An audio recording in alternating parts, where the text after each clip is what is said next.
Big boss Marathi season 6 opening voting trends काय म्हणत आहे.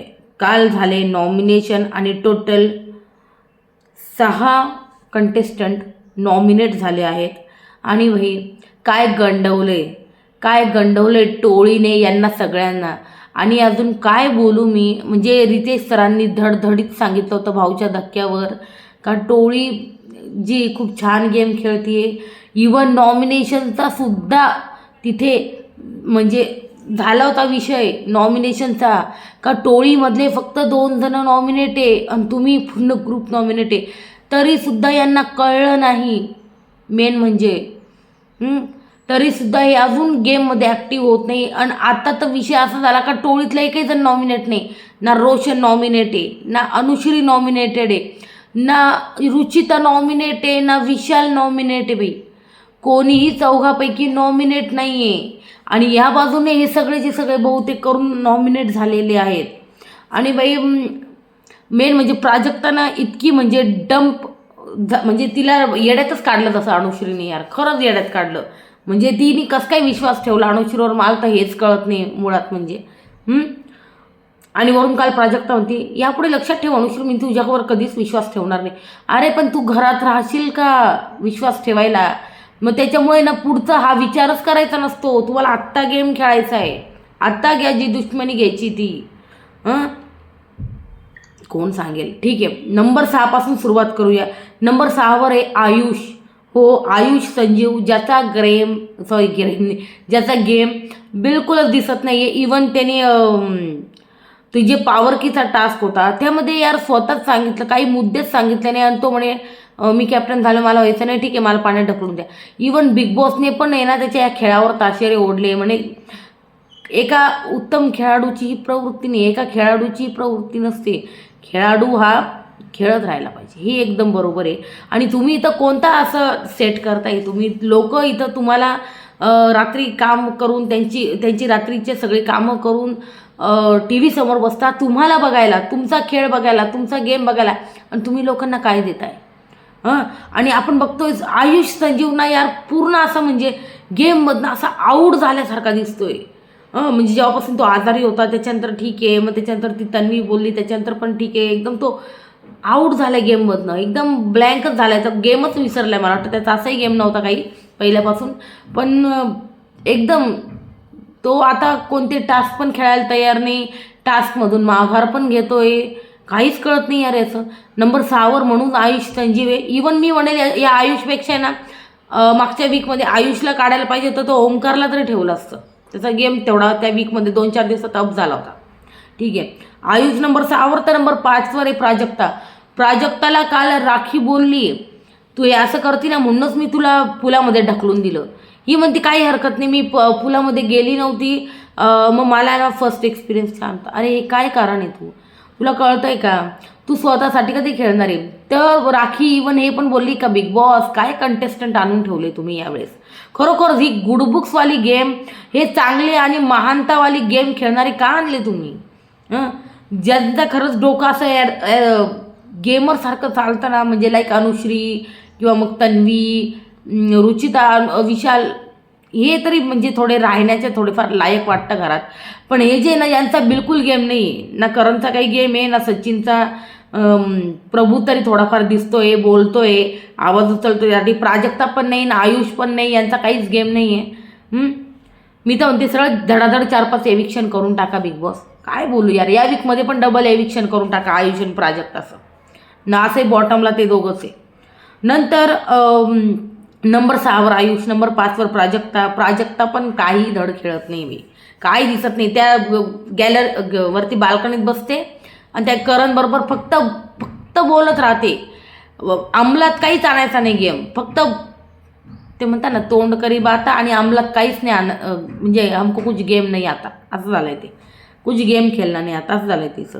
म्हणजे काय बोलू यार काय खरंच काय कंटेस्टंट आहे. ठीक आहे नंबर 4वर आहे प्रभू शेळके. प्रभू थोडाफार दिसतोय ठीक आहे. तो कोणी त्याला बोललं तर सोडत नाही. बिंदास बोलून टाकतो तोंडावर विचार नाही करत. त्याच्यामुळे प्रभूला वोट्स येत आहे. नंबर 4वर आहे प्रभू. तर नंबर 3वर आहे राकेश. राकेशनी काल ते काय केलं काही कळालंच नाही. म्हणजे डायरेक्ट आयुषकडनं काय ते त्याचा फोटो जो आहे तो इस्कून डायरेक्ट फाडून पूलमध्ये टाकला. नंतर मग बिग बॉसने आयुषला परत एक फोटो दिला. मग आयुषने त्याला नॉमिनेट केलं. काय ठीक आहे. नंबर 3वर राकेश. तर नंबर 2वर आहे भाई करण द फोकस्ड इंडियन. सोनवणे वहिनी यार हा काहीच करत नाही. हा फक्त मास्टर माइंड पत्ते खोलणारे. मी वेळेवर पत्ते खोलणारे यार. हा कधी पत्ते खोलणारे? पत्रकार परिषदेत पत्ते खोलणारे का एविक्शन झाल्यावर? किंवा मग एविक्शन झाल्यावर ते इंटरव्ह्यूज वगैरे राहतात पत्रकार परिषद, ठीक आहे. पण हे ना इंटरव्ह्यू वगैरे ते इंटरव्ह्यूमध्ये सांगणार आहे का मला माझा हा पत्ता खोलायचा होता पण त्याच आधी माझं एविक्शन झालं, नाही तर मीच जिंकणार होतो, बिग बॉस मीच जिंकणार होतो, पण पत्ते खेळायच्या आधीच माझं एविक्शन झालं, पत्ते टाकायच्या आधीच माझं एविक्शन झालं. तर माझं हे म्हणणं आहे का एविक्शन, रितेश सर पण बोलले, एविक्शन व्हायच्या आधी ना तुमचे जे काही पत्ते ना ते उघडा. आता खूप झालं, महिना होऊन गेला, पत्ते उघडा. कधी उघडणार तुम्ही पत्ते? तर नंतर करणला ऑडियन्सचा खूप सपोर्ट. नंबर 2वर आहे करण. तर बाबा गेम पण खेळ, लोक इतकं प्रेम देत आहेत तर त्याप्रमाणे गेम पण खेळ. ठीक आहे करण. आता नंबर 1वर आहे सचिन कुमावत.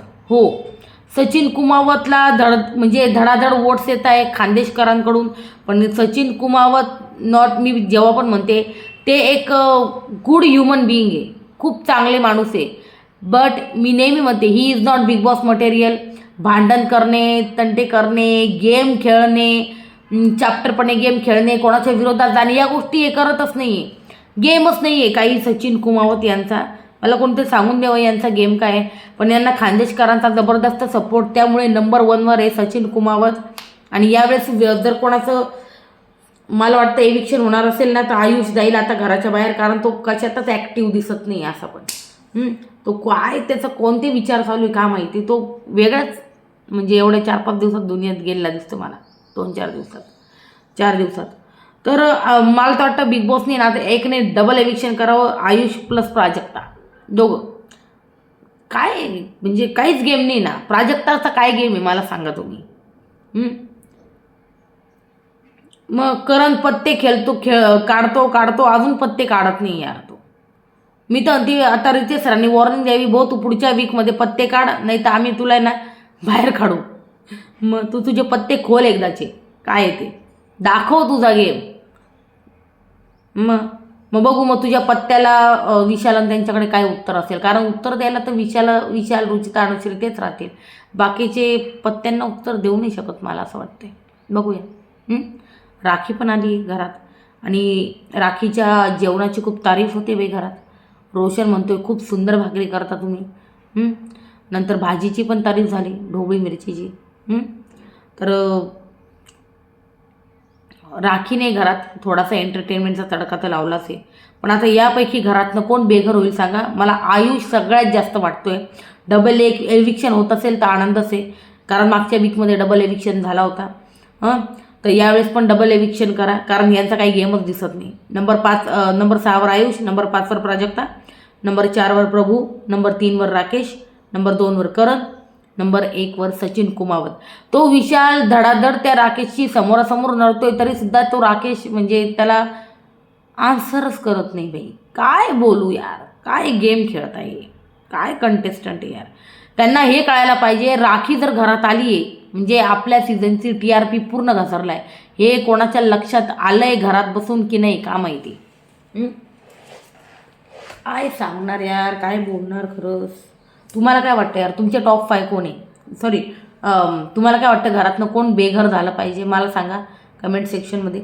आणि मला टॉप 5 विचारणार तर मी टोळीची पूर्ण गँगच धरेल. टॉप 5 रोशन सोडून. रोशनचा पण इतका गेम नाही, रोशन डाऊन झाला आहे. प्राजक्ताबरोबर त्या बेडीत होता, प्राजक्ताची सावली पडली त्याच्यावर, त्याचा पण गेम डाऊन झाला आहे आता. किंवा मग ओमकार बरोबर जी रायवलरी ओमकार घरातनं गेला तो झाला आहे पूर्ण. त्याच्यामुळे मग मला तर कोणी विचारलं जर गेम घरात कोण खेळतं आहे तर मला तर हेच दिसत आहे, तन्वी, विशाल, अनुश्री आणि रुचिता हेच दिसत आहे बाई, बाकी कोणी दिसत नाही. तुम्हाला कोणी दिसत असेल तर मला सांगा. आणि इतकं भारी त्या टोळीने गंडवलं आहे, एक पण जण नॉमिनेट नाही झाला, एक पण जण. विचार करा किती गंडवलं आहे यांना त्यांनी. एक सुद्धा जण यार नॉमिनेट नाही झाला यार, सिरियसली म्हणजे. काय बोलू मी. ठीक आहे, तुमचं काय म्हणणं आहे मला सांगा कमेंट सेक्शनमध्ये. व्हिडिओ आवडल्यास लाईक, शेअर आणि सबस्क्राईब करायला बिलकुल विसरू नका. ठीक आहे. आणि संध्याकाळी मी सांगते तुम्हाला दिव्या शिंदेची पत्रकार परिषद ती तिथं कोणते कोणते खुलासे करते त्याबद्दल पण मी सांगणार आहे तुम्हाला नक्की. आणि दिव्या संध्याकाळी काय बोलते पत्रकार परिषद संपल्यानंतर बघू काय बोलते ती. तसा मी एक व्हिडिओ टाकणार आहे, तुम्ही बघा नक्कीच दिव्याबद्दल. तिचा एक व्हिडिओ पण आला आहे, तो पण नक्की बघा.